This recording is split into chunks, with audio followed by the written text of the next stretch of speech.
আমরা বের করার চেষ্টা করছি হুকুমের আসামে। আপনি জানেন আমাকে পুলিশ কি বলছে যে স্যার এই ইউনিফর্ম পরে আমরা একদিনের জন্য বেরোতে চাই না। আমি বলছি ইউনিফর্ম চেঞ্জ করতে তো সময় লাগে।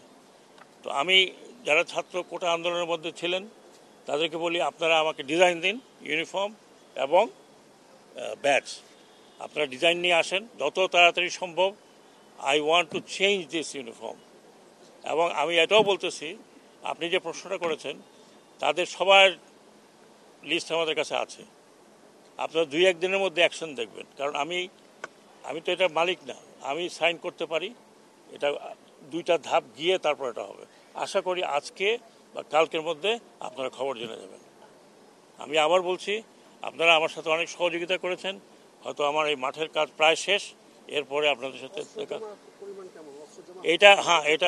এটা আমি অস্ত্র জমার কথা প্রথম বলেছি।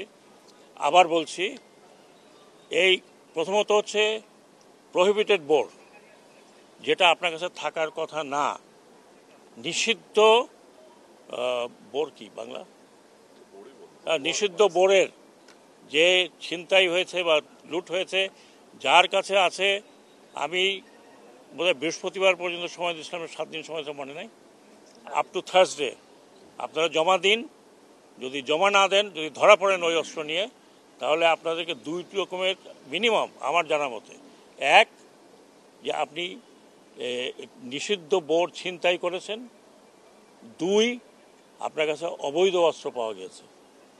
কাজেই আমি আশা করি আপনারা অস্ত্রগুলো ভয়ে নিজে না দিলে কাউকে দিয়ে নিকটস্থ থানায় জমা দিন।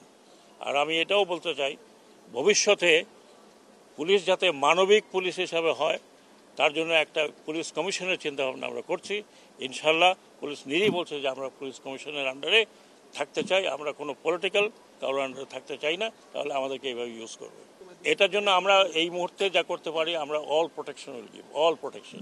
এই যে বিজেপির মহাপরিচালকের সাথে আমার কথা হয়েছে, ওনারা প্রোটেকশন দিবেন, তারপরে পুলিশ তো আছে, র্যাব আছে, তারপরে হয়তো সেনাবাহিনীও প্রোটেকশন দেব, সেটা আমি বলতে পারবো না। I can't take that decision. এটা হচ্ছে সম্মিলিত সিদ্ধান্ত। আমি হোম মিনিস্ট্রি মানে এই না যে আমি যা বলবো তাই হবে।